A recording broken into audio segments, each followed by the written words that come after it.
Hello guys, അപ്പോൾ വയനാട് ചുരം കയറാൻ തുടങ്ങിയപ്പോൾ മുതൽ ഞാൻ ശ്രമിക്കുന്നതാണ് നല്ല പ്രകൃതിരമണീയമായ ഒരു വീഡിയോ എടുക്കാൻ.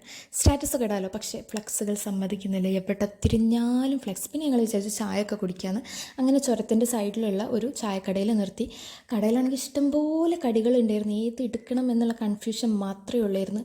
ഞാൻ ഒരു ചായയും പഴംപൊരിയും, ബാക്കിയുള്ളവരെന്താ എടുത്തതെന്ന് എനിക്ക് ഓർമ്മയില്ല. അങ്ങനെ നമ്മൾ ചായയൊക്കെ പിന്നെ ചോറ് ലേറ്റായി കഴിച്ചുകൊണ്ടാണോ എന്നറിയില്ല, തീരെ വിശപ്പില്ലായിരുന്നു. പക്ഷേ ചായക്കട കണ്ടാൽ പിന്നെ നമ്മളൊന്ന് കഴിക്കണമല്ലോ, അങ്ങനെ കഴിച്ചതാണ്.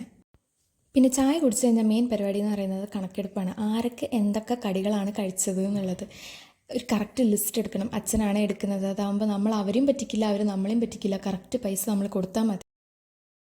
പിന്നെ അതൊക്കെ കഴിഞ്ഞപ്പോൾ ഞങ്ങൾ ഈ ഒരു ഭാഗത്തായിട്ട് നിർത്തിയിട്ടോ. ഇവിടെ കുറേ കുരങ്ങന്മാരും ഉണ്ടായിരുന്നു. പിന്നെ വേറെയും കുറേ ആൾക്കാർ ഇവിടെ നിർത്തി ഫോട്ടോസും വീഡിയോസൊക്കെ എടുക്കുന്നുണ്ടായിരുന്നു.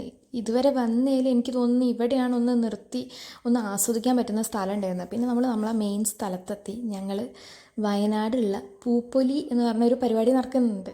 ഫ്ലവർ ഷോ ആണ്, അത് കാണാൻ വേണ്ടിയാണ്.